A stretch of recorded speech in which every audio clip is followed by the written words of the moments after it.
naglabas naman daw ng memorandum si Senator Ervin Gatchalian bilang Senate President pro tempore.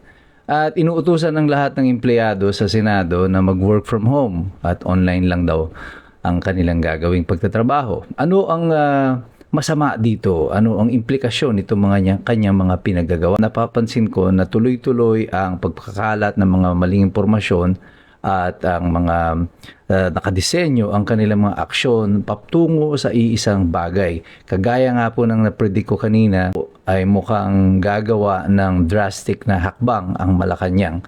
At yung kanila po mga pagkilos na ito, si Claire Castro na kinikilala nila, si Senator Gatchalian bilang Senate President. At ngayon, nag-utos itong si Gatchalian na walang pasok sa Senado.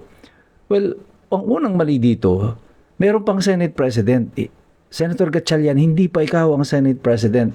Even on the assumption na valid ang pagkaka-elect sa iyo as Senate President pro tempore, hindi ka pa rin Senate President.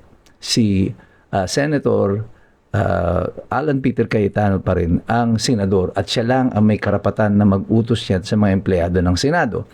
This means what you have done right now is a usurpation of authority. Ikaw ay nagva-violate na ng Revised Penal Code and ng Anti-Graft and Corrupt Practices Act, Code of Ethical Standards for Government Employees, at marami pang batas na nilalabag mo ngayon, pati na ang konstitusyon na inaagaw mo ang kapangyarihan ng Senate President kahit wala kang mandato tungkol dito.